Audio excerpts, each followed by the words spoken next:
Good afternoon, everyone. I'm Carrie Atwood, Executive Director of Virginia Forever, and I want to welcome you to our Funding Virginia's Natural Resource Future webinar series. Our webinar series is supported in part by the Virginia Environmental Endowment, and it certainly could not happen without the dedicated work and support of our Virginia Forever members, which I'd like to thank those who are in attendance today. Today, we'll be focusing on stormwater, the importance of managing stormwater, the cost involved, and the mechanisms that are currently in place to help fund some of those costs. We have an esteemed panel to speak to these issues today. Panelists, I will call your name, and if you could briefly introduce yourself, your organization, and the role that you play in your organization. Mike Jarrell. Hi, welcome. Appreciate being here. My name is Mike Jarrell. I'm the Virginia Science Manager with the Virginia Office of the Chesapeake Bay Foundation. I've been running around doing stormwater stuff for about 30 years prior to Mike Rolband and I turning gray. And I'm proud to be here today. And I'll be speaking about the benefits of stormwater. Thank you. Director Rolband. Hi, I'm Mike Rolband. I'm the Director of DEQ. And I think that's probably enough. I'll be talking a lot about stormwater. Thank you. Scott Smedley. Scott Smedley, I'm the Director of Environmental Engineering with Chesterfield County, and I've been with Chesterfield for 32 years. Thank you. Ty Smith. Hey y'all, Ty Smith, Associate with Hazen and Sawyer here in Richmond, Virginia. Stu Geiger. Brian Batten. Hi, Stu Geiger, Project Manager with Dewberry out of Fairfax, Virginia. Talking with Brian about some of the work we've been doing with resilience and pluvial flooding in the state of Virginia. Brian Wagner. I'm Brian Wagner. I'm a National Director of Water Quality Solutions for RES, and I've been with RES for 7 years and been working in the water quality field in Virginia for 37 years. And Blair Blanchett. Hi, I'm Blair Blanchett. I'm the Virginia Conservation Assistance Program Coordinator for the Virginia Association of Soil and Water Conservation Districts. Very long. Thank you guys very much. And as I previously told our participants, you guys will be on mute. Please submit any questions that you have in our webinar chat, and we will have a Q&A session at the end of our presentations today, which will last approximately 20 minutes. We're going to begin the webinar with Mike Jarrell from Chesapeake Bay Foundation to talk to us a little bit about the benefits of stormwater management to the environment. Well, thank you, everybody. So I'm going to zip through some slides. There's a lot of pictures and a couple of graphics, and you'll have these available. But again, my name is Mike Jarrell. You've got my contact information there. And this is a photograph of a really big stormwater outfall in Virginia Beach. Okay. So I just want to start with a quick definition as we begin this. Kind of what is stormwater? Basically precipitation that flows over land or through a conveyance to a waterway. So you can kind of see a whole host of ways that stormwater is going to come from rain, snow, other things, and end up in a pipe or end up flowing right off the land into a waterway. Sewers capture stormwater. We have separate sewers. That's on the first picture on the left, where the stormwater is separate from sewage that's coming from homes. Hundreds of years ago, there were combined sewer systems, and we still have some that we're working on here today, and Richmond is one of them, where sewage and stormwater during high rain events flow through the same pipes, but they are now working to be separated. So once it goes in the ground, it's either a separated sewer, which is most of the state, and then a few of our larger cities, it's called a combined sewer. So here are some benefits, just now that we've created a little bit of background. It improves water quality. The photo you can see is that one side is coming from a site that wasn't stabilized or treated with stormwater properly. Coming in from the left is cleaner water. And there's a host of practices here. Mike Rolband will get into the details of how the regulations apply here in Virginia. But there's wet ponds, there's bioretention areas, trees, green roofs, pervious pavement. We're seeing more and more of these things as stormwater is becoming more important. Reduced flooding. Photo in the upper left corner I took was during a big flood when I lived in Providence, Rhode Island. Big problem for cities and people, and this is, I would say, probably the most present for your typical community member as they interact with stormwater. It's usually after a big storm they have flooding. And similar to water quality, there are practices. Here's a bioretention area. The bigger photo, the other is a dry pond that is used to capture stormwater and prevent flooding. It can replenish groundwater. Many of those same practices, particularly those that are for quantity, for getting and protecting flooding, we can put the water back in the ground and use it to up our groundwater and prevent it from running off the land, preventing us from using it for other beneficial uses. Much less trash. Mostly what we see these days are plastic, but I would say the amount that we actually see in waterways is significantly less. And it's because of trash racks and other practices that are going in urban areas for stormwater to keep these solids and other things out of the water. And I would say flooding and trash are the two things that your typical community member will have a connection to stormwater. Improve stream health. This is slightly geeky, but when we get above about 10% impervious area or paved area, we start to see impacts on the health of streams. So when you start to see higher flows, more water coming off of pavement into our streams, we see a stark example from Arlington County of someone standing in an eroded stream bank. The more pavement, the more we see impacts on the health of that stream in terms of the bugs and fish and other wildlife that are living in it, and its ability to retain sediment and not pollute downstream. Better wildlife habitat. On the left, you see kind of a graphic that gives an idea of the types of habitat you can have when you're designing for stormwater. You can have pollinator gardens, more birds, more urban wildlife is able to live in and around these practices. When you have a more conventional landscape, which is pavement or a mowed lawn, mowed lawns are fine, but as long as we have a mixture of some of these other things that are generally associated with a stormwater practice, we can get better wildlife habitat right in our own home and not have to go to a park to see it. Cooler cities, this is one that I think has become particularly real as we've gone through droughts. The graphic that you'll see there shows temperature increasing when you go from a rural, more green area through suburban to more commercial areas to the city. You go to a park and all of a sudden the temperature goes down. Stormwater practices are generally include some green, particularly the newer ones, what we would call green infrastructure or nature-based practices. Those practices will cool our cities. Again, another connection for people who don't do this for a living. Related to that, just more green space. Creating green space, maintaining green space allows opportunities for recreation, very clear health benefits that we know about, and aesthetic benefits, crime reduction, a whole host of social things go along with when we're managing stormwater properly, we generally are allowing more green space. And finally, I'll close with this, just the 8 that I mentioned, and I wanted to make the point that the green circle, when we're talking about planet, that's around maybe the environmental benefits. But I think you'll be able to hear, and from some of the other panelists, that there is very clearly an economic component and a social and community component that when stormwater management is done right, you can get in that triple bottom line area where everyone is seeing a benefit, where we're seeing benefits long term for our investment in stormwater that are not just environmental, but are at the economic and community scale. With that, I will close. Thank you so much. And remember, we will have a question and answer period at the end. Please type your questions in the chat box so we can have them for Mike. And Mike, please continue to hang out with us until the end if you don't mind. Next up, we have Director Rolband giving us a 10,000-foot view of current stormwater management requirements and regulations and challenges DEQ faces in administering the Stormwater Local Assistance Fund. Can you see my screen? We sure can. Okay, great. So I'm going to give you set up my timer first because I have too many slides.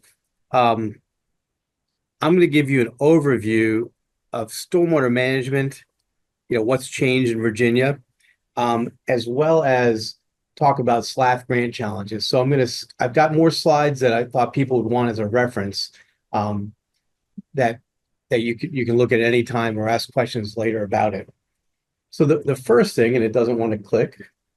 Okay, hold on.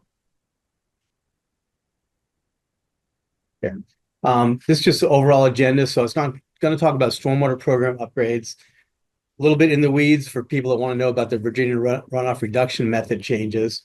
Talk about our goals for the Bay program in terms of phosphorus and nitrogen. Sediment we've already met, so I'm not going to talk about that much, except for erosion control, which talk about the biggest problem we have in the state in terms of minimum standard number 1.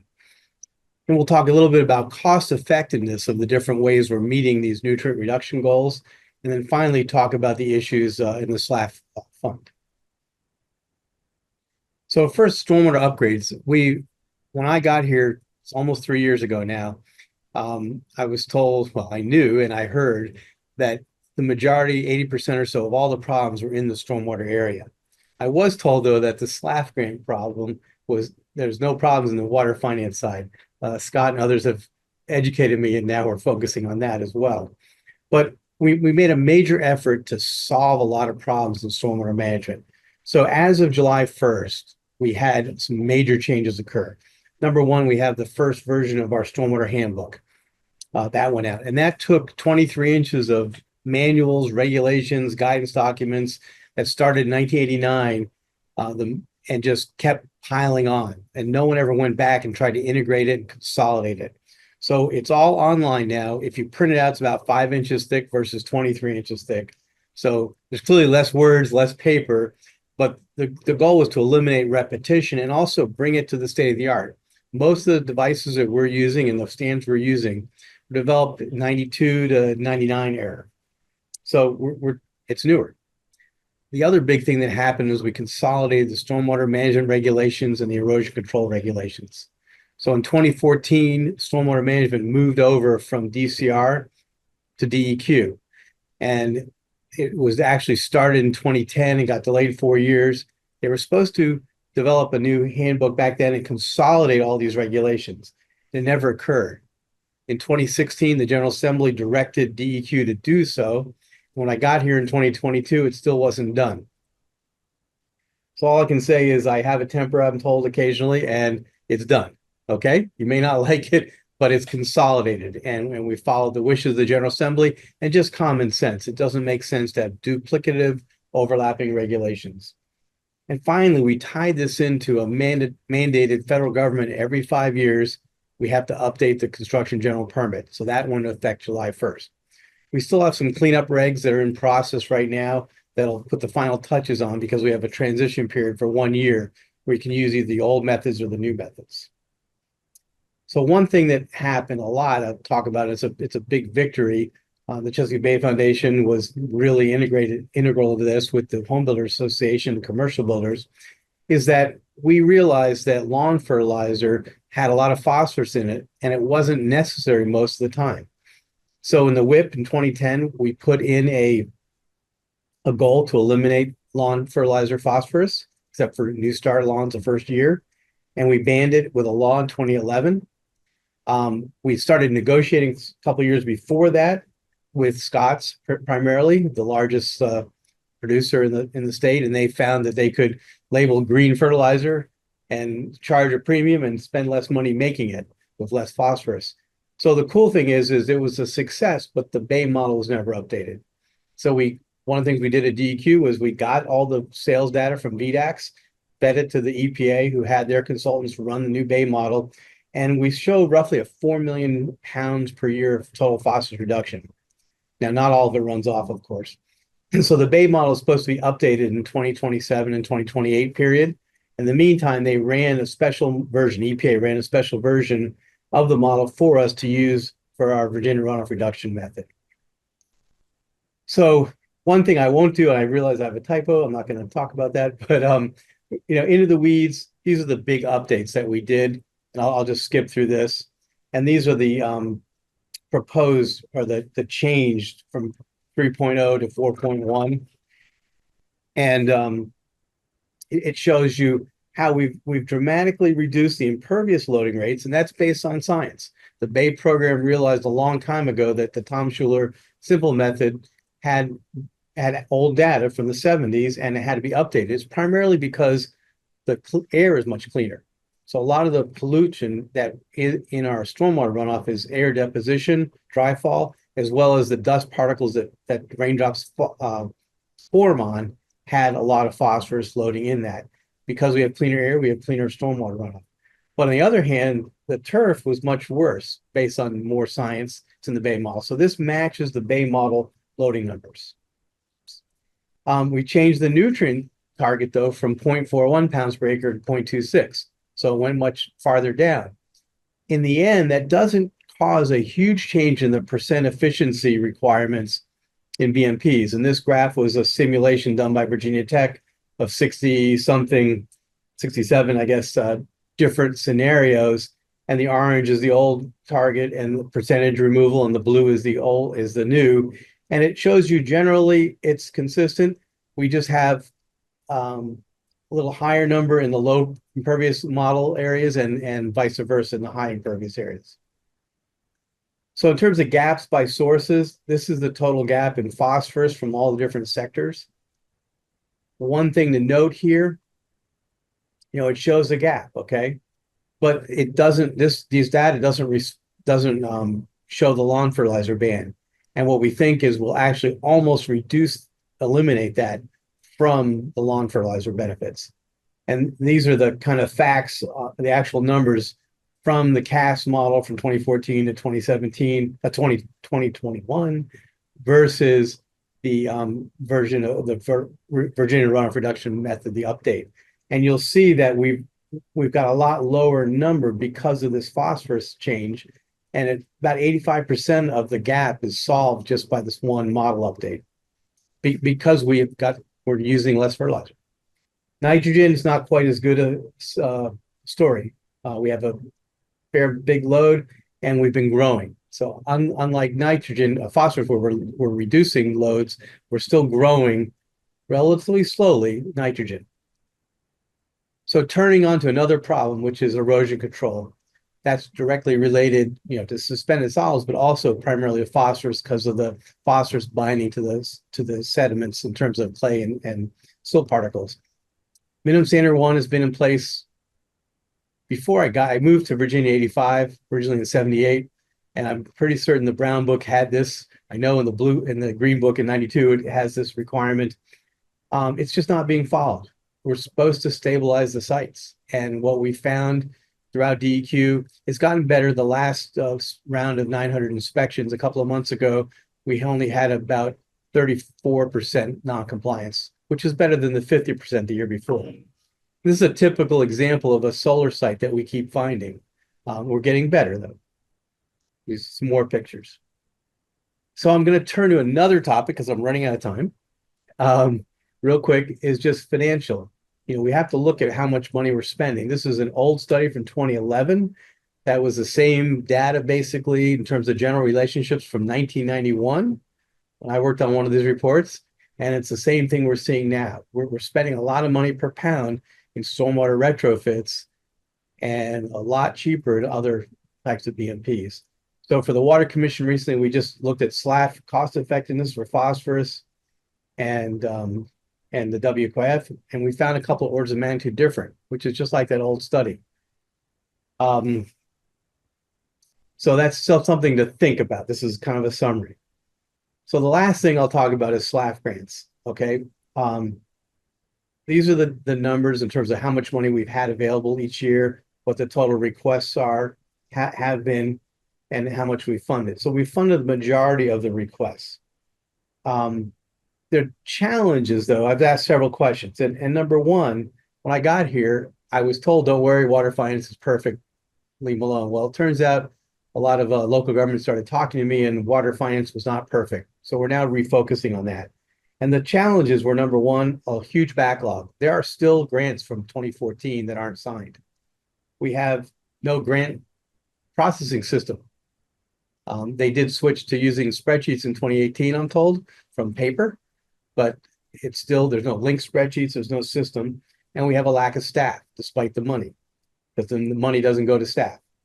So how are we going to meet these challenges? We've asked for money last year, didn't get it. We've asked for money again this year, two ways, one in the budget, the other way is through VRA. So we'll know hopefully in December if one of those sources pans out. And we're asking to be able to buy a grant module to run in our new database that we're just upgrading after 24 years, and to provide for at least 4 to 5 more staff to operate this, and to have an online digital system to work with people applying for the grants and VRA for dispersing the money. Tomorrow you'll see a newsletter that talks about some streamlined processes we're working on and opening or putting out for the public for the next round of SLAP grants. So that's in terms of what's changing. See the newsletter tomorrow. One other thing I mentioned is some local governments have talked to me about getting comments after they finish construction from our plan reviewers in the SLAP program, whereas our other plan reviewers already issued a permit. So we're eliminating that duplication. The last thing I should talk about in this is not in here because it was a question I got late yesterday, which was the needs assessment. And I was asked, is it adequate and how often is it done? So it's done annually. Is it adequate? Depends on who you ask. I'll give you some numbers and let you decide. But this last year we got 18 responses. 14 actually had specific dollar values. There are at least 323 local governments in Virginia, counties, independent cities, and towns. So if 14 specific answers out of 300 and something entities is good, it's good. I think it's not that good. Okay, it's a terrible response rate. So we all have to talk about this and figure out ways to get more people to respond to the needs assessment. Because if there's truly a need, we should be getting more than 5% response. With that, I'll stop talking.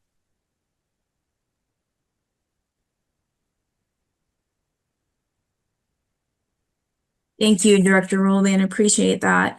Next up, we have Scott Smedley from Chesterfield County to give us a locality's perspective on stormwater projects and funding those projects. So one of the things I was asked to comment on was how stormwater funding helps or hurts from the standpoint of trying to get the projects done that we have identified as part of our Chesapeake Bay TMDL. And that's probably the primary reason we're talking about stormwater funding, because of the challenges with meeting those permit requirements for reducing the nitrogen, phosphorus, and sediment. So we developed our TMDL compliance plan, and this was back in around 2014 and 2015. And originally we identified stream restorations, a large reservoir that was no longer used for drinking water to convert to a BMP, and then other various retrofits. The stream restorations at that time, 10 years ago, were projected to be almost half of our compliance plan. And then the reservoir would make up another big chunk of it, and then various other little projects. It was a real stress at that time. I lost a lot of sleep, a lot of sleepless nights trying to figure out and worry about how we were going to pay for these projects early on. We were still in the Great Recession, so budgets were cut as much as they could be. We were, low on staffing because of positions that were lost during the recession, and there was no appetite to take on, increased revenue streams to complete these projects. So it was extremely challenging those first few years. Thank goodness the SLAP program was created. The first several projects we did, we were able to come up with the money to do the projects, and with the 50% match, we were able to get those done. And if we wouldn't have had the 50% match, we would not have been able to do those projects. So it was really a lifesaver at that time. And Mike, the program, worked really well in those first few years. So at least you can go back to that and feel that it did work for a period of time. So we did we've done stream restorations, BMP retrofits, outfall retrofits. We did a regional BMP project that had a large drainage area, and we also purchased nutrient credits. because as time has gone on, the cost effectiveness per pound of phosphorus is not great. With construction costs going up, we bid a couple of projects that we were never able to do because the costs were just so high during the peak of economic development occurring. And then the last one was our reservoir conversion to a BMP, which is still ongoing right now. So as I mentioned, stream restorations, this was one of the projects we did. And this is typical of a lot of the streams in the county, whether they're in urban or non-developed watersheds. We have highly erodible soils in Chesterfield, and it makes it very challenging to find streams that are actually in a good condition without erosive banks. Here's one of the projects, just a picture of the completion of the stream. Oh, my slides aren't showing. I am sorry. So this is the stream I was talking about that's highly eroded, and one of the stream restoration projects that was completed, and another one. We did 3 stream restoration projects over the last 10 years. Challenging from the standpoint of acquiring easements in residential neighborhoods. One project took 5 years to get all the easements, and we ended up having to do 4 or 5 condemnations on that.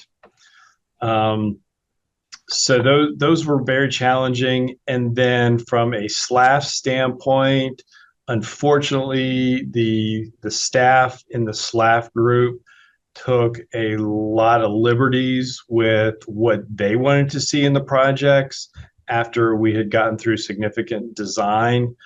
And that caused some holdups and also some ongoing challenges and issues. And then we've done a few outfall retrofits to where we had just stormwater pipes discharging into streams or floodplains.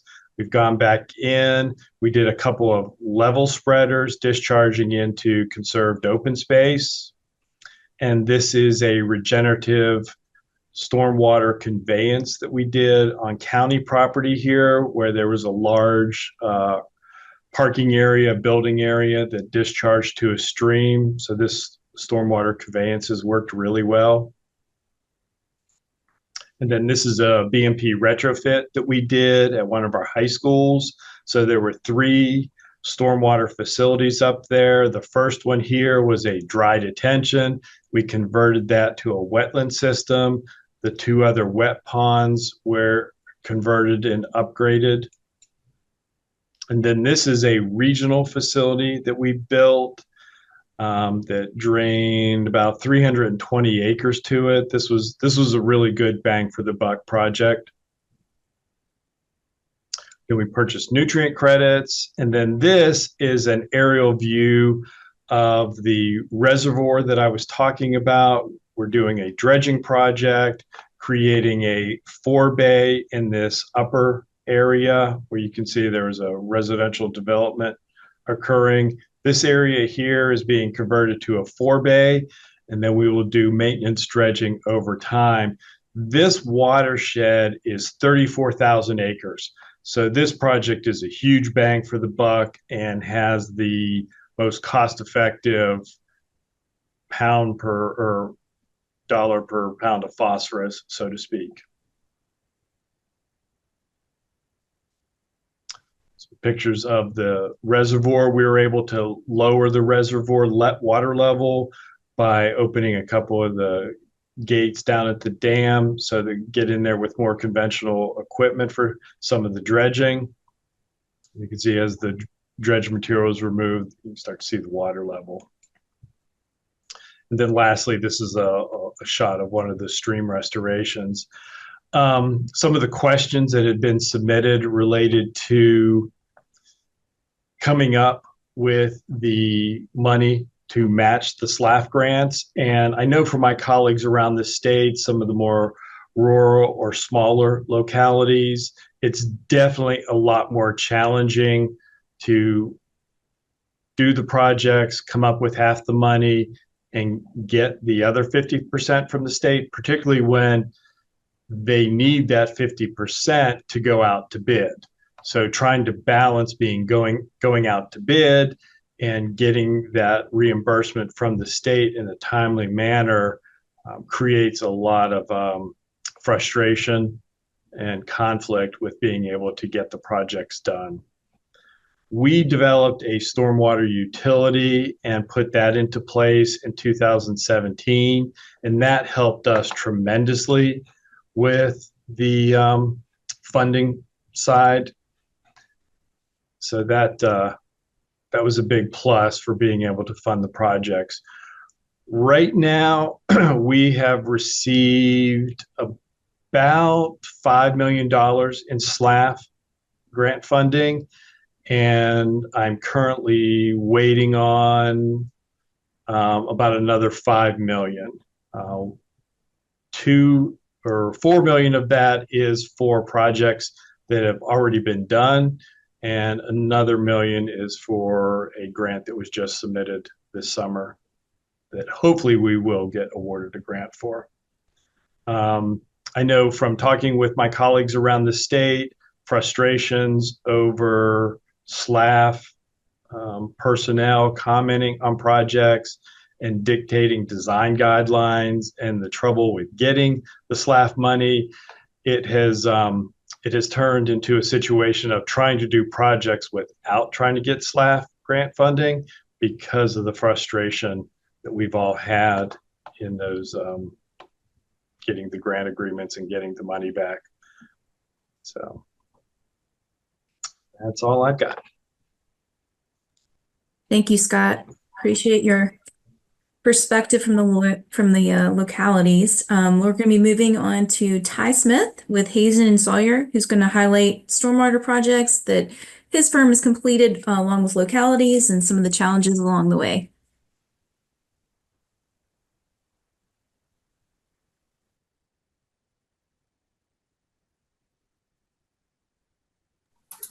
Okay, can you guys see my screen? We can. Okay, awesome.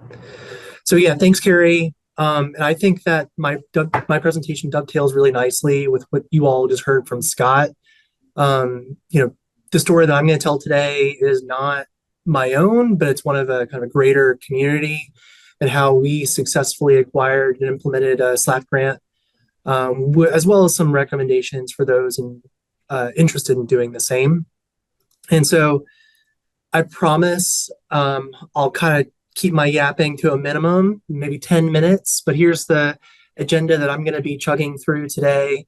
My main goal is to be bringing y'all down into my and Dan Frisbee's creek and from the comfort of your own home, and then expanding upon some novel ways we approached community engagement during the COVID pandemic.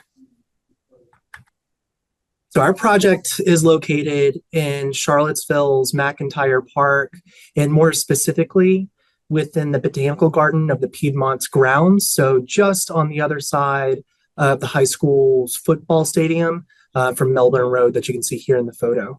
It's about a mile as the crow flies from the downtown mall, and about 2 miles from Milan for those that are familiar. The drainage area to the project site is about 0.7 square miles with approximately 20% imperviousness. And this is a pretty old part of the city. So there really isn't much in the way of attenuation or detention BMPs up in the headwaters of this watershed.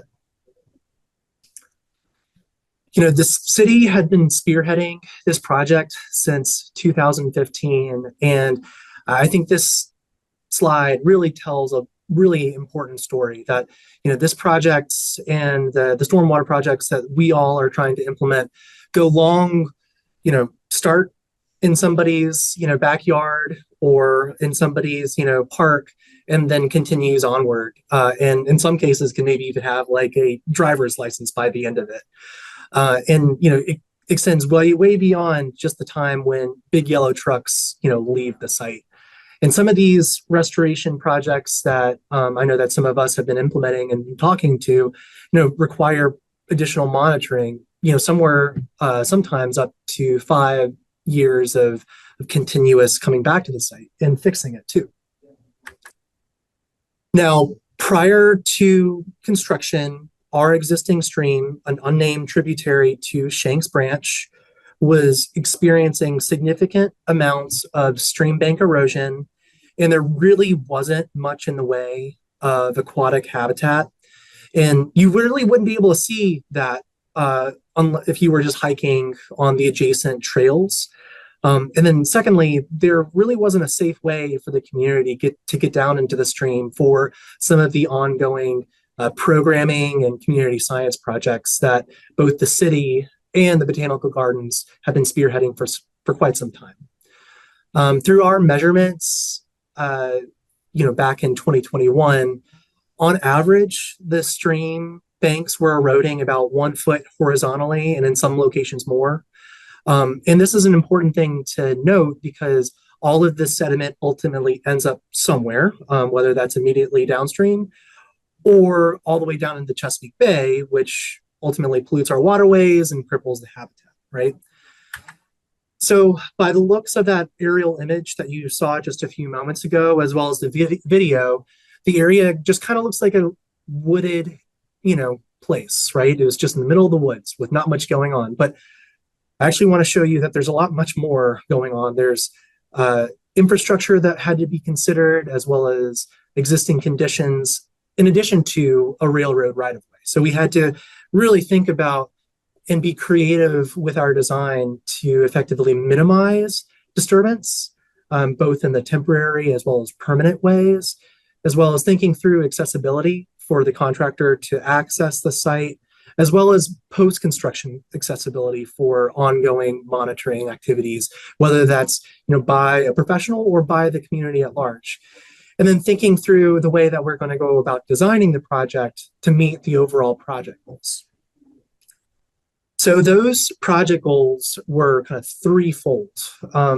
Obviously, this project was funded through DEQ's SLAF grant, so water quality was incredibly important. So focusing on eliminating or reducing total suspended solids, total nitrogen, and total phosphorus down into Shanks Branch, and then into the Rivanna, and ultimately into the Chesapeake Bay. But not just that, thinking through habitat uplift, not just within the stream, but also within the kind of riparian corridor. And then lastly, but not least, because I was one of these kids that played around in the creek when I was growing up, I was thinking through the educational opportunities, improving access for the community at large, because again, it's literally right across the street from the high school. So how do we go about doing? We designed it in such a way that it was actionable and measurable. As far as water quality improvements go, we realigned and regraded the stream to minimize stream bank erosion as well as stream bed erosion, while reconnecting the floodwaters to the floodplain, thereby dissipating energy and really kind of slowing things down, helping settle out some of that incoming sediment, right? And we also incorporated site-specific native revegetation in order to increase root densities, while also using it as an opportunity to, act as kind of a living laboratory for the overall botanical garden. So as, folks wander through this botanical garden space, they can learn about native revegetation simply by staring down into the stream. And then through, all of these approaches that we took, it actually helped us exceed our water quality goals per the original SLAF grant application. So that was a win-win. By implementing some of these grading changes and floodplain reconnection, we also significantly increased and diversified the available habitat for both the aquatic as well as riparian species. So, we were introducing in-stream structures that also served as preferred habitats, whether that is for the fish, for the bugs, or even for the birds, right? While also thinking about structural vegetative diversity, whether that's from the literal grasses and perennials all the way up to the shrubs and overstory trees. I'm not going to lie to you guys. Some of the work that we had to do required removing trees, but sometimes you have to break an egg in order to make an omelet. So there were about 77 trees that were removed, the majority of which were reused for in-stream structures, and some of which were already dead, dying, or hazardous. So they were already falling into the creek, or they were already dead. And so we were taking a proactive approach by kind of like rethinking about how to reuse this material on site. And then lastly, we actually planted 1,400 shrubs and trees as part of this entire restoration project. So, by 2 orders of magnitude increased what we removed. And then I would say, despite urban stream restoration being challenging and quite costly, Scott was just speaking to this just a few moments ago, I do think that there's an important case to be made for those intangible benefits. The garden in the city has been spearheading efforts for years to establish these types of community science programs along the creek, whether that is just water quality sampling to actually doing benthic and fisheries analysis. And so, we worked with the city and with the gardens to identify future locations for sampling and programming so that, people could access it and still be a part of it while kind of balancing, the amount of pedestrian hoof erosion that could occur by, bringing people down to the stream at every point in location. So all in all, the project started construction in late October 2023 and then wrapped up in July of this year. And, we got hit with a handful of really large storm events as well as a hurricane. And our project held up.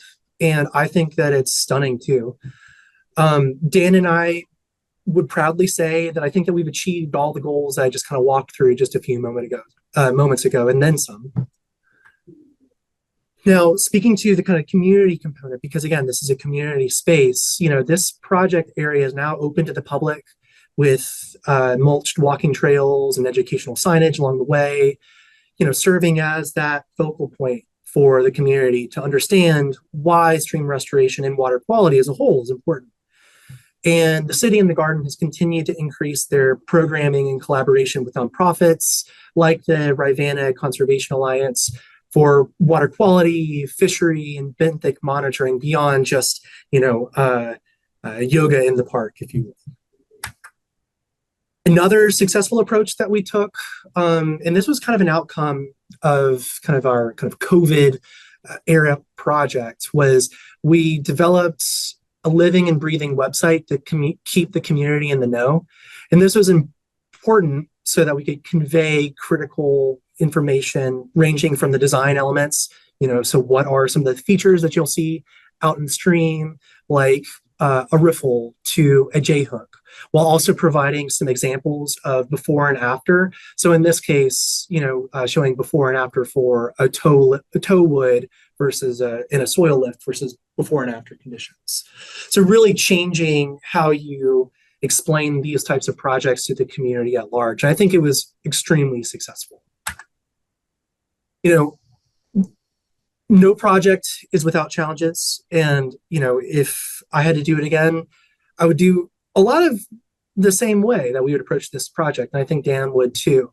And so I was kind of going through some of the recommendations that I wanted to highlight for our project that, for some other folks that have other projects in mind, whether that's a restoration project or not, some of the transcending challenges and recommendations that you can bring to your own. So the first one being nutrient concentrations. So the original SLAP grant application relied upon the historical estimated nutrient concentration, particularly for total phosphorus and total nitrogen. Honestly, we would have been in a bit of a pickle if our soil sample tests came in with lower values, thereby reducing the cost effectiveness of the project, which again, Scott was kind of speaking to that a little bit earlier about total phosphorus. But I think the good news here is that DEQ in their fiscal year 2025 grant application requires that folks doing these types of projects for restoration perform these types of soil testing to make sure that the project is viable and cost effective, most importantly. The second item is project budgeting. So the original SLAF grant application relied upon kind of a dollar per unit foot of restoration and didn't necessarily account for the economies of scale. So, one project, if it's, quite small, can actually be quite expensive versus one that's, quite large or very long. And you kind of get a little bit, your dollar stretches a little bit further. Secondly, it didn't account for escalation. So it was a 2018 number that wasn't properly escalated 5 years in advance. And then lastly, and most importantly, is dealing with COVID era inflation. I think Scott mentioned this perfectly. Across the board, we're not seeing prices go down. They're continuing to rise. And we're not really seeing that bottom out. Conversations that we've had with contractors is this will continue to be the trend. And so more so than ever, as part of the designer for this project, we had to take proactive measures in order to design with cost in mind. The third item was thinking through how we approached the threatened and endangered species uplisting. So during the period of project award and construction mobilization, we experienced the uplisting of the northern long-eared bat. I'm sure some of y'all have also experienced this too. And so Dan and I and others, worked quickly to identify specialty agency approved contractors that could perform the monitoring and confirm that no species were present so we can mobilize and actually begin the work. Because there was a long period of, people not really knowing what to do with this uplisting of the bat species. Now, public communications, I really got to hand it to Dan and the folks at the city. They did a fantastic job, whether they were cold called or if folks literally walked up on the project site at the construction site. They did an unbelievable job of communicating, what was going on, why we're doing this type of projects. And, I think that they used all of the tools at their disposal all at once, including the story map that I just showed you. But I think the major takeaway is to engage and communicate early and often with the community, because a lot of these stream restoration and wetland-based projects, they can cause a bit of a kerfuffle, if you will. The last item is construction responsiveness. Whether it's a global pandemic or a new construction project, I think we can all agree that nothing goes according to plan, right? But it's about how we respond and collaboratively work together in order to make the situation better. And in some points during the construction of this project, I swear that me and Dan and the super were communicating telepathically. So, we were all kind of in the know, boots on the ground, and kind of solving the problems as they came up.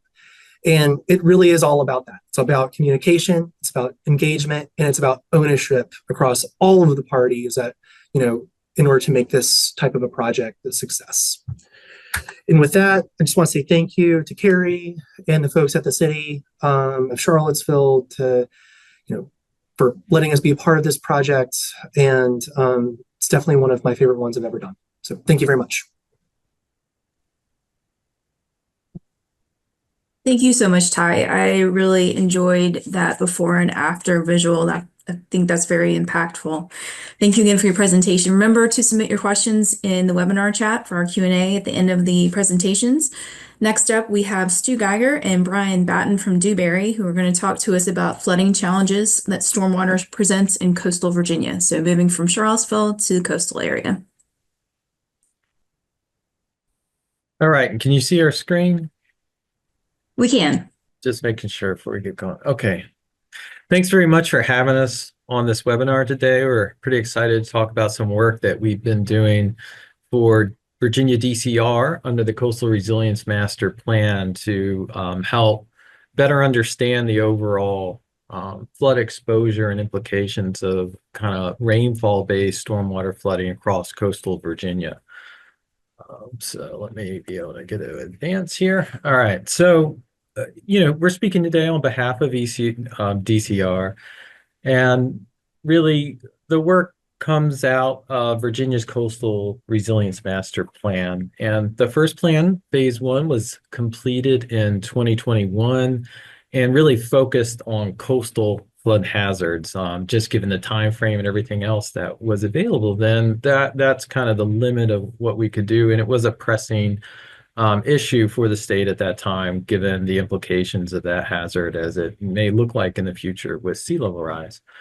The plan itself does encompass, the three primary flood hazards that coastal Virginia faces, and that includes coastal flooding, of course, riverine flooding, and last but certainly not least is rainfall-driven pluvial flooding, which we could also name as stormwater. And I was looking at this figure earlier today, preparing for this, and noticed that we have a little pluvial flooding kind of shown on this kind of cartoon illustration, but that's far from the case of the issue in the context of these other hazards for the state.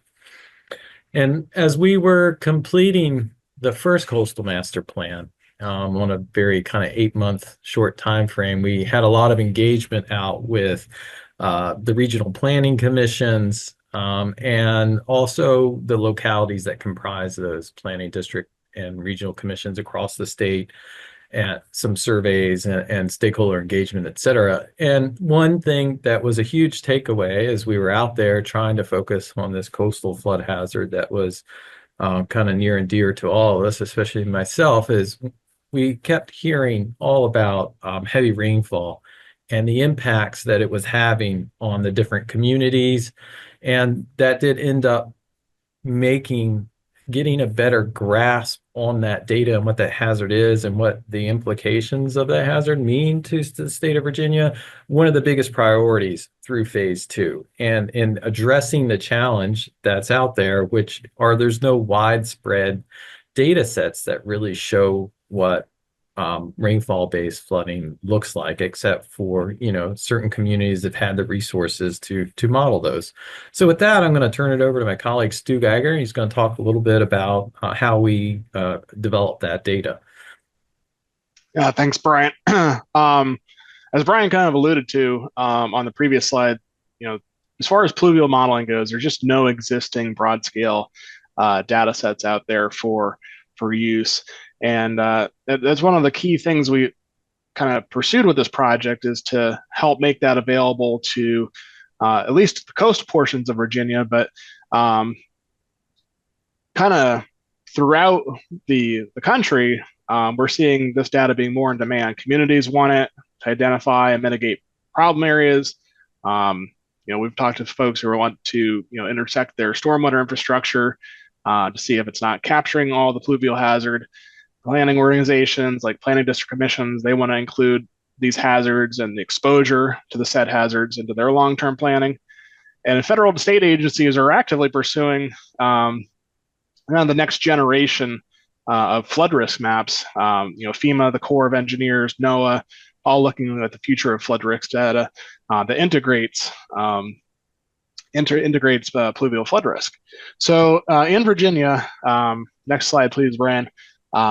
It's really a massive scope. So we're covering all 57 counties of coastal Virginia. We broke down approximately 440 HUC 12 models HUC 12 basins into 1,800 sub-basin models, roughly 14,000 square miles. And of course, Virginia's coastal region, about 77% of our gross domestic product in the state.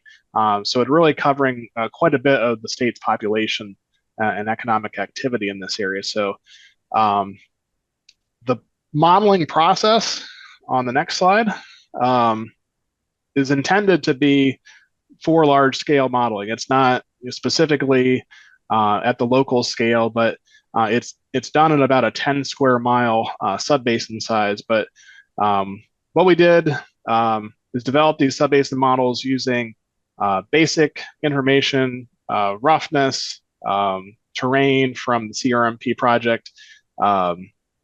We added forcing, so that's the water that's being put onto these sub-basins through kind of a back and forth with Virginia DCR's technical advisory committee, following some pilot activity.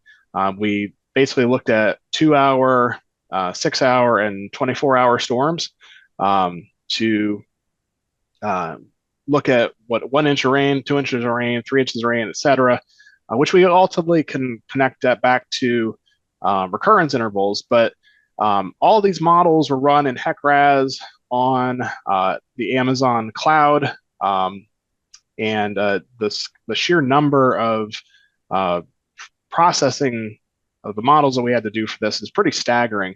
On the next slide, I mentioned that we had 1,800 models, and then some of those intervals of rainfall. Well, there are 63 total rainfall scenarios across those 3 durations. So in sum total, we got 115,000 base simulations. But when we also look to incorporate some of the epics of sea level rise that were calculated for the CRMP, 2040, 2060, 2080, and 2100. So when you add those coastal models in being rerun for those tailwaters, we're looking at over 280,000 total simulations. So a lot of processing went into this. If you were to run all this on your own desktop, it would have taken you 5 years. Our team did it in 4 weeks on the cloud. So what do you get out of this? So in addition to the models themselves, every subbasin has a HEC-RAS model with all the inputs, the geometries, the roughness, curve numbers, etc. They're out there again they're out there freely available to the engineering community, communities themselves, researchers. We had depth grids, which can be downloaded by basin or also via project-wide virtual rasters. And overall, it's just a massive amount of data, well over 10 terabytes of total information out there for the community. And it's all being stored on DCR's Amazon S3 buckets, which is available through their Open Data Hub, which here on the next page. Oops, actually not quite on the next page. This is just an example of what some of this flooding looks like. This is for a 1 through 4 inch amount of rain in Fairfax County. This is actually somewhat analogous to a storm event from 2021, not too far from our headquarters in Fairfax. If you click forward once, Brian, there were some known impacts from that 2021 storm, which was about 3.7 inches of rain. So it's kind of between that 2 last images. There were some roads that experienced closures, some trails as well, two relatively popular arterials there, local roads through the communities there. But there's also the ability for communities to identify where there's perhaps been encroaching development on the pluvial floodplains. And as part of the CRMP, we were able to do a little bit of risk analysis for that. So this information is available on the Data Hub. There's a pluvial model catalog app, as well as a model use case guide, and the open data portal bucket. One thing that our colleagues at DCR and our team really believe in is that we want to provide scientific data that's fair, it's findable, accessible, interoperable, reusable. None of the things here are proprietary. It's all open source or in the public domain, like the HEC-RAS software. So it's anybody who can bring this, anybody who's got the skill sets to use those tools can pull this in and make use of it. And then just one last slide here on the navigation. On the pluvial model catalog, again, you can access that through the Open Data Hub. Click on a subbasin, leads you to what's called a spatiotemporal asset catalog. You're able to pull down anything you might be interested in, whether it's just the geometry for a model, whether it's just the precipitation files, or all the particular simulations. You can get to all that through that stack catalog. So with that, I'm going to turn it back over to Brian. He's going to talk a little bit more about the context of the pluvial modeling in the rest of the CRMP. Thanks, Stu. And again, aside from the basin by basin products that are available through the stack catalog and the open data portal, there's a lot of derivative products developed from the pluvial modeling runs, which do represent a range of rainfall conditions from today to 2100 conditions, with climate change and increased rainfall precipitation factors from the Marissa effort. One thing that we're wanting to do for the state is use those products to understand how much area in coastal Virginia is exposed to this kind of flooding, how much it might change. And as Stu said, perform risk assessments with that data on our critical infrastructure, our asset, and our community data. And those will be a bunch of products that will come out with phase 2 of the Coastal Resilience Plan as it's released this December. Sorry, can't spit it out. But one thing we wanted to show is just for contextual reasons, it's just the scale of coastal flooding in those 57 counties compared to pluvial flooding. And the one thing we always have to remember is pluvial rainfall can fall everywhere, where coastal flooding can only kind of reach where it's hydraulically connected to our coast, our Chesapeake Bay and our coastal tributaries. So overall, about 3.5 times the area in today's conditions are flooded by kind of pluvial flooding. And these are high level estimates, like based on the modeling process that we did use. So they're not perfect or exact, but it just gives you an idea of the differential scale of the flood hazard challenges for the state. And then if we look at economic flood risk, and here we're using a metric called average annualized losses, which is a loss estimation metric that looks at a range of flood frequencies, in this case from the 2-year to the 500-year kind of recurrence interval, and applies those flood depths to built infrastructure, to building by building data sets, and looks at what the anticipated loss to those buildings are through depth damage functions.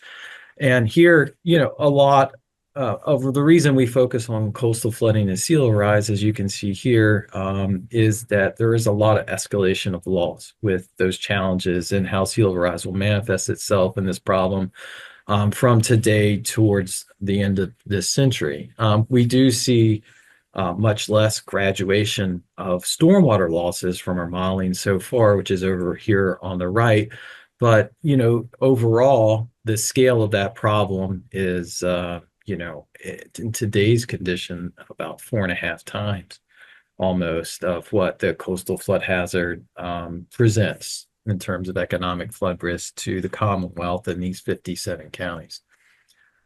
A couple things about trying to understand what's being done about it, and that's part of the overall Coastal Resilience Master Plan. It'll become part of the Flood Protection Plan as that effort moves forward at the state and through DCR.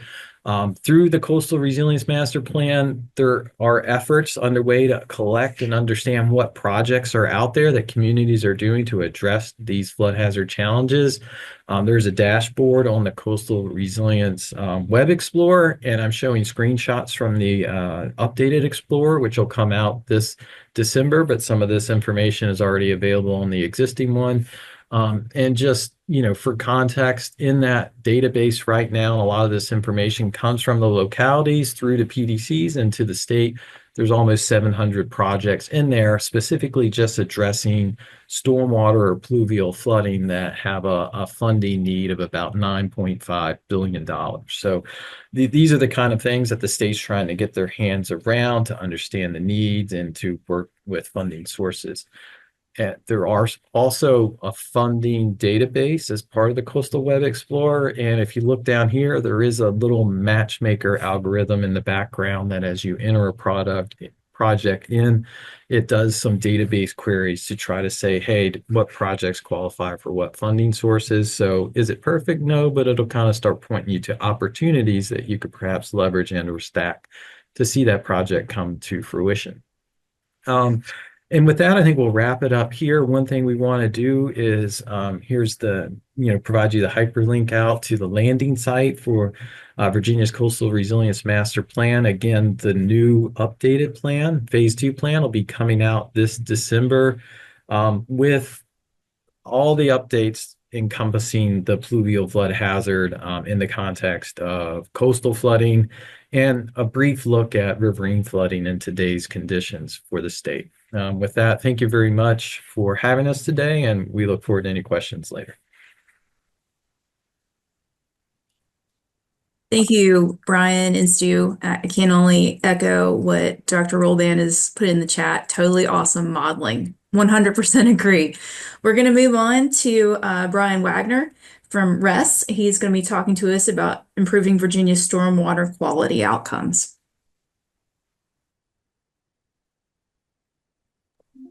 Carrie, can you all see the screen? We can. You're not in slideshow mode, though. Thank you.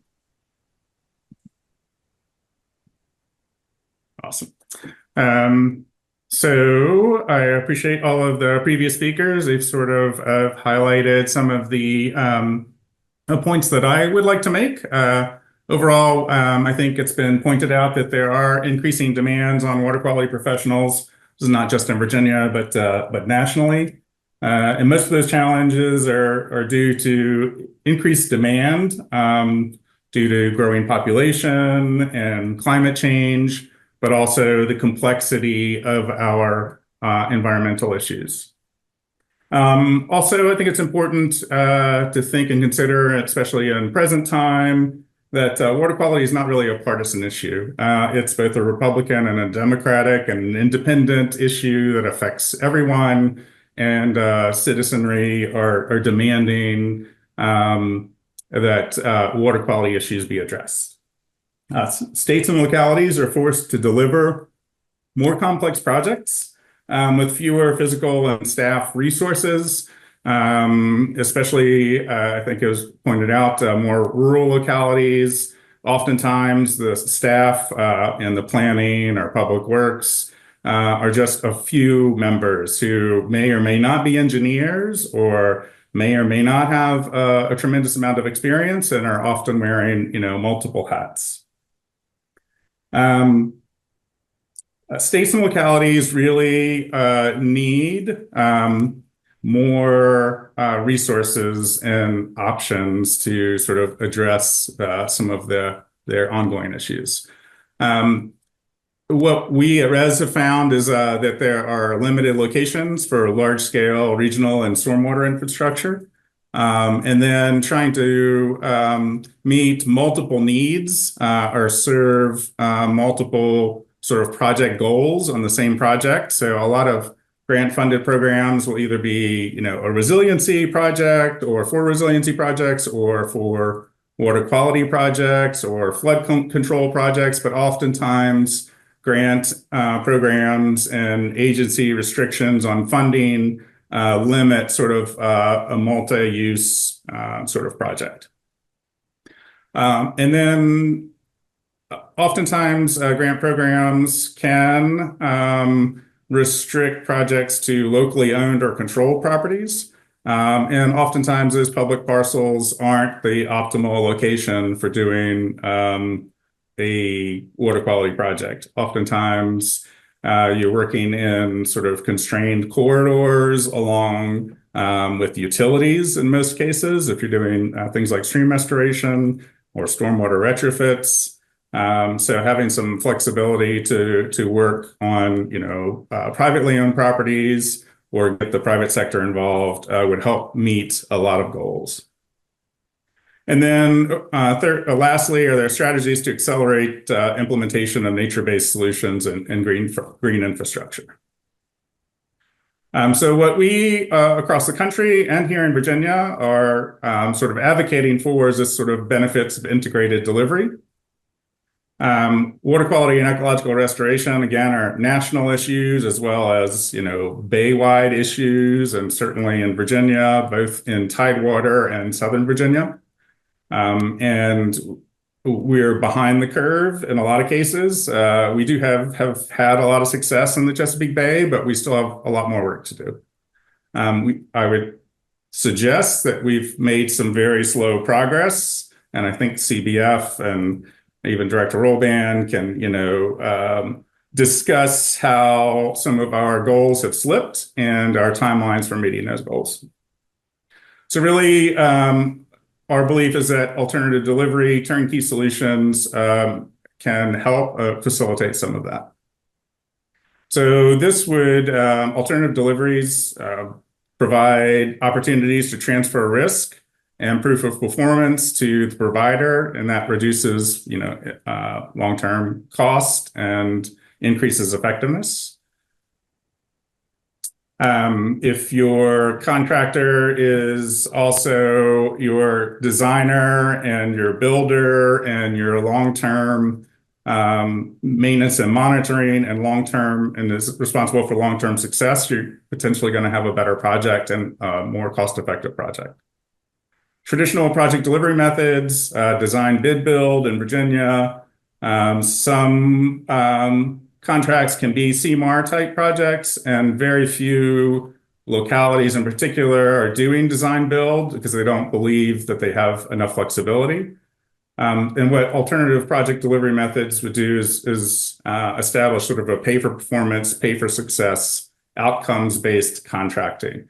I believe the Chesapeake Bay program report recently recommended such contracting and such moving in that direction. Chesapeake Bay Commission also highlighted that and is supported that both in Virginia and Maryland. And this past legislative session, the legislature approved a pay for outcomes pilot grant that Director Rolban and DEQ are managing and will be reviewing grant applications, I believe, come February. So turnkey approaches can address challenges driven by science and focused on optimal locations. Parcels for restoration on public lands often aren't adequate enough to address larger problems and be more cost effective. Alternative delivery can also address issues such as flooding, water supply, resiliency, habitat, and typical solutions: stream restoration, floodplain restoration, wetland restoration, enhancement, buffer restoration, and connection of all of these things together. A few of the projects that RES has worked on in Virginia. So this is a Belle Isle State Park. This is sort of a baseline condition before we began our project. So at Belle Isle, 3,300 feet of active shoreline erosion. These banks are 7 to 20 feet high prior to restoration efforts. You had shoreline loss of about 4.5 feet per year. This is very close to the visitor center and very much, as you could imagine, a hazard for the public and public access down to the water or people falling off of that bank, plus the environmental issues. RES worked with DCR, the state parks, and Virginia Department of Transportation to sort of match up needs and delivered about 1,100 feet of shoreline stabilization, a living shoreline project. This is in the Rappahannock River watershed. And this is in its second year, I believe third year now, of monitoring, and is, I think everyone would term this to be a success.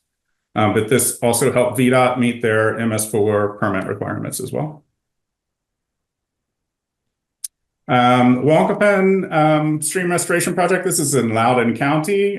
This is a horse and cattle farm, primarily a livestock operation focused on, raising livestock horses.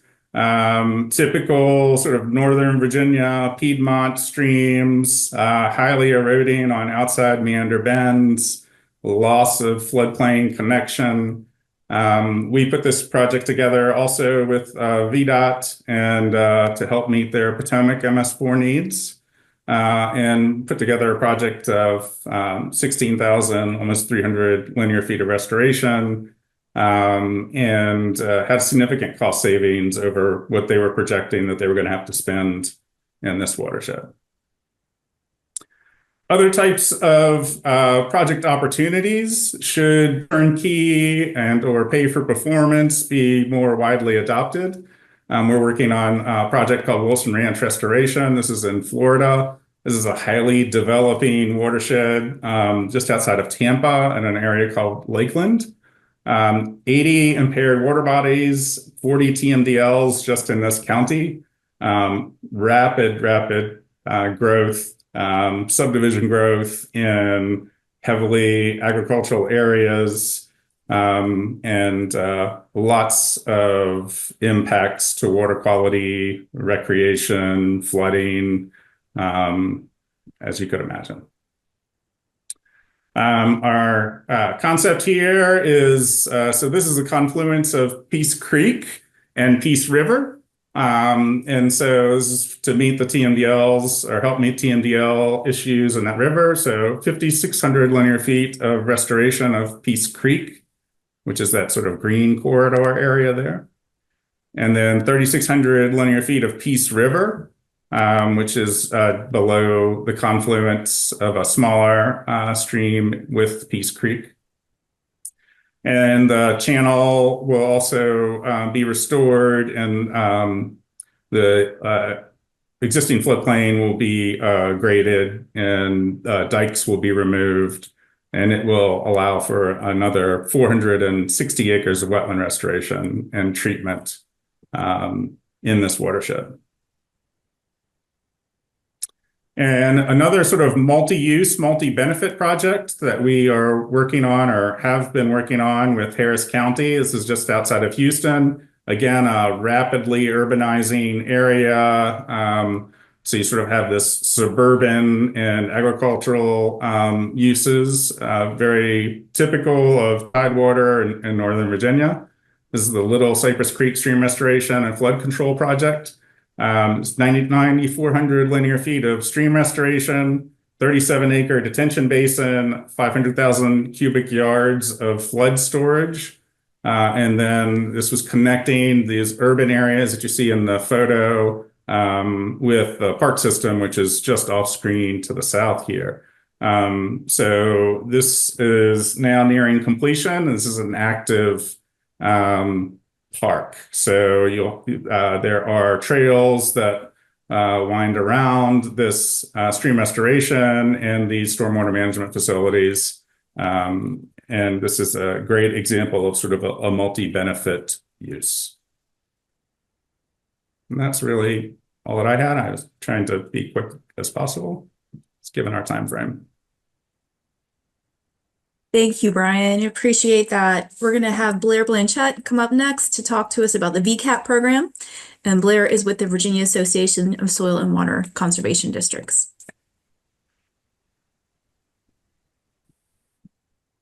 Give me 1 second to pull up my presentation. And while you're pulling that up, Blair, just a reminder to submit any questions in the webinar or Q&A chat. They should be turned on for everyone at this time. Okay, Carrie, can you see the presentation and not the presenter view? Yes. Okay, great. So yes, I'm Blair Blanchette with the Virginia Conservation Assistance Program, which is operated through the Virginia Association of Soil and Water Conservation Districts. And I was thinking to myself, I can't decide if presenting before lunch or at the end of the workday is more challenging. So I will also try to be expedient. So VCAP is a cost share program that provides financial incentives and technical assistance to homeowners and supports a certain slew of best management practices through the soil and water conservation districts. So we've been talking about these big projects. This is more single plot drainage areas, homes, businesses, places of worship, and schools, that kind of scale. So a couple of things I want to highlight in this definition. Again, residential, smaller scale. It's a cost share program, so the cost is split between the applicant and the grant program. We have 12 practices that we offer that I will show in a little bit, and it is administered through soil and water districts. So if you're interested in this program, you need to reach out to your soil and water conservation districts, and I'll help you with that at the very end. So this program does have some eligibility requirements I want to briefly highlight. I already started with the program is administered through soil and water districts. And many of y'all might remember that districts have their origins in the Dust Bowl and supporting agriculture. So in Virginia, many of our cities are not part of our counties. They're separate localities. So that does mean that some cities are not a component or are not in a service area of a district yet.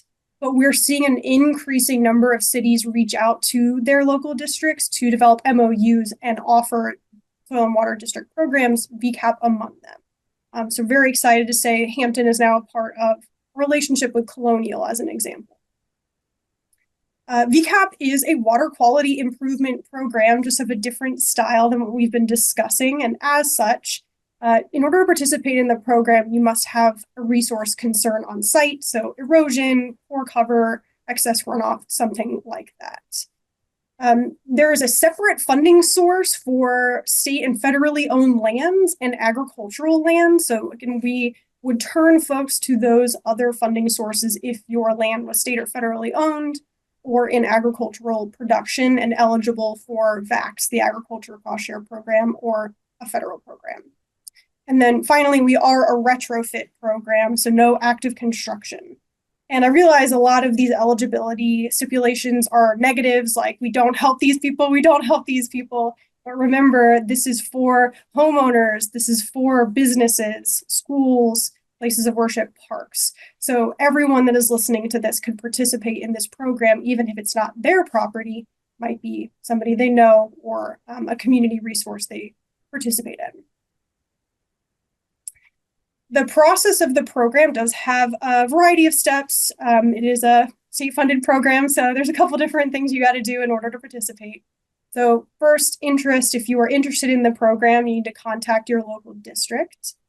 The district would conduct a site assessment and help determine what practices would be appropriate for the property, and then walk the applicant through the contract paperwork and the next steps. If it is appropriate for one of the VCAP practices, it is upon the landowner to hire a contractor, design that installation to our specifications, and return that paperwork to the district. We do have DIY projects, an increasing number, especially during the pandemic, but participants can hire their own contractor. And our specifications are largely based on the Stormwater Handbook. The paperwork has to be approved by two bodies, our state steering committee and the local board. The contract is between that board and the applicant.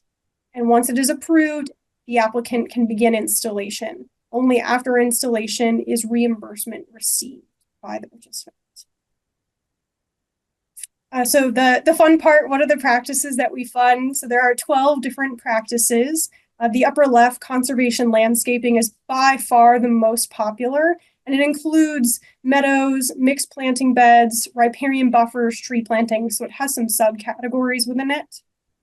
The second most popular is permeable pavement. And that really seems to sweep communities where one person does it, their neighbor sees it, likes it, and wants to participate as well. But you can see there are kind of outliers like living shorelines, not necessarily stormwater, but we also fund living shorelines. And then some larger project styles, more highly engineered, like bioretention basins or the vegetated stormwater conveyances. So these receive different levels of funding. So conservation landscaping, less expensive. The cap is $7,000 or 80% of the total project cost, whichever is less. But you can receive up to $30,000 for living shorelines and bioretention. So for a landowner, a homeowner, that can be a significant amount of. Some statistics, we're still a young program. So while we might be the sister program to VAX, the agriculture program, it's only formed in 2016, and we have over 1,000 projects approved and on the ground. So there's probably one in your neighborhood or very, very nearby. Almost $9 million in cost share obligated from the state. Very grateful to that from DCR and DEQ. And then finally, about 10% of that total cost share number, not that it's a component of it, but just as a relative ratio, is technical assistance that funds the districts, their staff time to implement this program.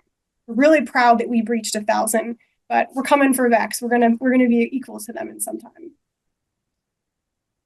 I will finish with some photos. Everyone likes nice project photos. So here is a conservation landscaping, formerly had this erosion on a residential property. and it was converted to a meadow. So very, very pretty. Functional and pretty, I want to be clear. Rainwater harvesting has been increasingly popular, especially with the variable rain.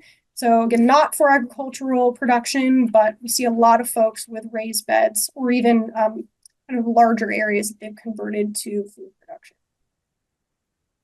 Permeable pavement, again, one of the more popular practices. This is not a before and after, I want to be clear, but they were my best photos. And just functional, but most people don't realize the functionality below the practice. Y'all would, but not everybody does. And then finally, a living shoreline project, which has become, again, increasingly popular, beautiful and functional at the same time. I wanted to give us time for questions, and I hope I managed it. But I put our website up here, so vaswcd.org/VCAP, and contact your local district if you want to learn. Thank you so much, Blair, and you did perfectly on time. Wonderful job. I loved your photos. I think they really demonstrate kind of projects you guys fund and what you're involved in. I really appreciate your time on that. So we have a couple of questions that have been submitted previously to this webinar and during the webinar. So I'm going to start with a question for Chesapeake Bay Foundation. How much stormwater management work required to meet Chesapeake Bay restoration goals falls to localities? And is Virginia meeting its Bay-related obligations for stormwater management? Sure. Yeah, no, I can cover that one. I'd say to answer the first question is a lot falls to localities.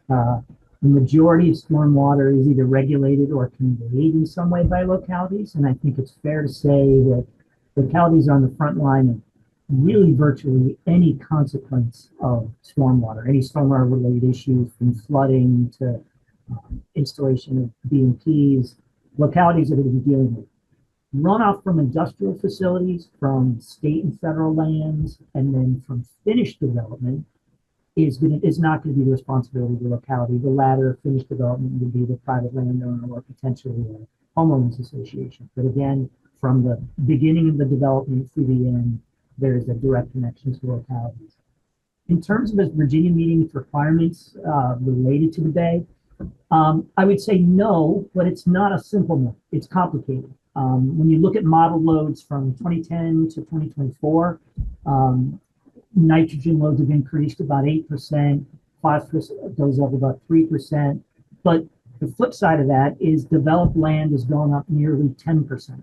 So I think what Director Roldan said earlier is apt in that we're holding the line. Our new development is not necessarily adding new pollution.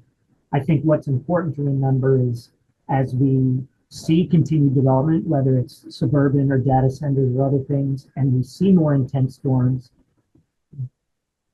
making sure we continue to invest in SLAP and WQIF will be important not only to meet those requirements, but to just meet our local quality of life issues where people aren't dealing with use of flooding and other issues that can come apart. So it's both hitting the number and making sure that our communities are experiencing the quality that they deserve.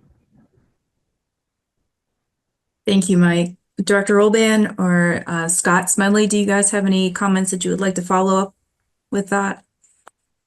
I mean, I'll agree really with Mike. I mean, overall, the goal of the stormwater program for new development is no net increase, for redevelopment, 20% decrease.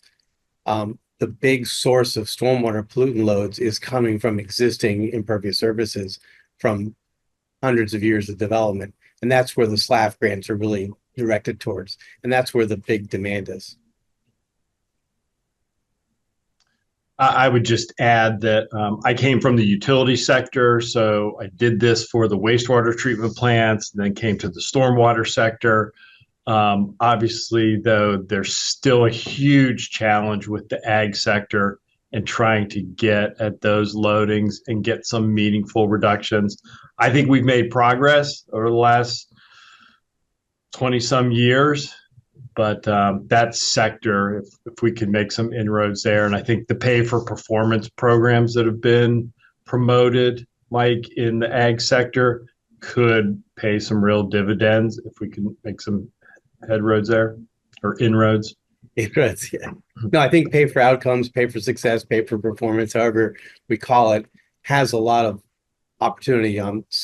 We did it 2 years ago on the point source sector, and it was a phenomenal success. It was 2/3 cheaper than any other known project in the Bay watershed. So hopefully we'll see similar numbers come out of this non-point source pilot project. Thank you, guys. A question was asked in the chat. We know that SLAF is written to cover a variety of things, including nutrient reduction. What kind of resilience work could be covered by SLAF? And I'm going to direct that one to Dewberry to start. Oh, Brian. Sorry. Yeah, Brian had to jump. Fortuitously. I know, right? Well, I think in general, from what we've heard with, across the state, the SLAF funding can go towards a wide variety of resilience projects. It's kind of hard to go through all the potential universe here, but I think one of the biggest things that we've heard from folks is that having the data to support their applications is really important. I think it's one of the things that CRMP is trying to do. Just identifying the projects as a whole and helping to match the funding is the next part of it. But, I think that's kind of where what we've been hearing from folks is that just having that data available and starting the process is the first step. I'll just chime in because Matt Wells of DCR has asked this last week, actually. But the SLAF grants can pay for anything related to water quality. But if you start looking at the projects that improve water quality, they also typically are improving flood resiliency. So there could be a project where you're sizing it now, like a bioretention system could be sized for the 100-year storm or bigger for flooding, but it doesn't have to. So if it's being sized beyond the normal requirements for water quality and stormwater management, that delta couldn't be funded by SLAF, but everything else could. But all the projects, for example, that the VCAP just gave examples of, those are all projects that improve flooding resiliency as well as meet all the SLAF requirements. Thank you, guys. We have a question for Brian Wagner. Where do you see the best opportunities for the turnkey operations that you mentioned? So turnkey operations, if you're looking at cost effectiveness, you're probably thinking about higher up in the watershed. And oftentimes you can put together some very large projects like the Wilson Ranch project in Florida, predominantly an agricultural watershed that was developing, but the land was in agricultural use. However, most of or a lot of stormwater issues are lower down in the watershed. And it is, a project like the Zuby Park outside of Houston, that was predominantly in an urban area. So it can occur. It can occur on public land, but oftentimes public land has multiple, let's say, competing uses or interests. So that makes it a little bit more difficult. I think in most cases it's going to be in an agricultural area that would be to service a locality's, MS4 or TMDL or state agencies issue. I think back to the previous question, when you have competing grant programs, we often work in silos. And I know it's a little magical thinking of me to think that maybe we could all work together and sort of combine sort of interest and funding so that we could have multi-benefit projects. Those would be ideal situations. And I don't know if that is something like another pay for performance type of pilot in the future. But that is just, again, my magical thinking, but I think a very good way for us to sort of meet all of these demands. And I wouldn't want to be Scott Smedley over the next, 5 or 10 years. Scott, you want to respond to that? I think the next 5-10 years will be better than the last 10 years. You have to have so many hats on. That's probably true, though. I'll give you that. But The start of trying to do these projects and make them happen was extremely challenging. At least now we've got a process. We have some state funding out there. We just got to get it, Mike. So I think we've got things established. It's just a matter of trying to get those projects done. The tough part will be that, the easiest projects are the ones we've already tackled. So finding those projects in the future will be a little more challenging to get to your point about the next 5 to 10 years. mhm. Following up on that, we just had a question to Mike and Scott. What is being done to address some of the local government concerns with SLAF that Scott has mentioned? So there's several things we're doing. Of course, one I mentioned is that, unlike, for example, the VCAP program, we're not getting any money for the staff. So people keep giving DEQ money for several years now without funding staff to actually work in the water finance department. So we have tried a couple times now to ask for money. We're trying a third time in the General Assembly budget, but we're also going to VRA. And there's a good chance that VRA could approve it next week. Then it goes to EPA, and that might solve our budget problem in terms of giving us money to have a software, a grant module to automate how we're processing grants, to hire additional staff. We've had people look internally at how we can improve processes. We also had Deloitte come outside and look at it. Came to the same conclusion. We need 5 more people, and we need a software package instead of trying to do it with unlinked spreadsheets. The other aspect is we have duplication over the water finance review of plans and the permitting staff. So we've eliminated that just recently. And water finance people are money people. They're not supposed to be looking and commenting on plans after they're built half the time. So when I heard about one of those, I lost my cool a little bit. So we just have to eliminate duplication. People are just trying to, they mean well, but you get one chance to look and comment on a plan set, not later on again. So we're trying to eliminate that. So we're trying to streamline that whole process. So it's a combination of streamlining, putting more resources to bear, and having a process, which they don't have right now. We don't have. So hopefully, our goal is to eliminate the backlog. That's we've cut it in half already in the last 6 months. Hopefully by midsummer, we'll have caught up on the backlog of projects go back to 2014 from the very beginning. And we're also being a little tougher on applicants. When you don't submit complete information, you're not going to get awarded. There's been a little of that stuff too, where staff are wasting a lot of time reviewing incomplete applications and trying to help people. So we're going to be a little less helpful and focus on projects like Scott's that actually come in with all the right information. And I'm not saying it because Scott's on the thing, but it's true. There are certain local governments that do a really good job, and we got to focus and help them, not help people that aren't trying hard. So it's a little tough love maybe. But I think the combination of all that could solve a problem. We've been one at a time focusing on different parts of DEQ and improving their performance. This is the next one we're just starting to look at. And we started looking at it last summer, but we were not given the resources. So we're trying harder to get more resources. Thank you, Director Roldan. We have another question that was submitted in the Q&A. If a BMP is currently only treating quantity, could a redesign that also treats quality qualify for funding? Yeah, in my opinion, yes. I know it happens. Scott, you've seen it too, right? Yeah, you actually described a similar situation. The current BMP treating quantity does have a water quality component to it. It's just not being attributed to the facility. So whatever uplift of that facility you decide to do with redesigning it or retrofitting it, you would only get that incremental increase of credit. So it's just a matter of analyzing it to figure out if it's going to be cost effective and worthwhile to do that retrofit.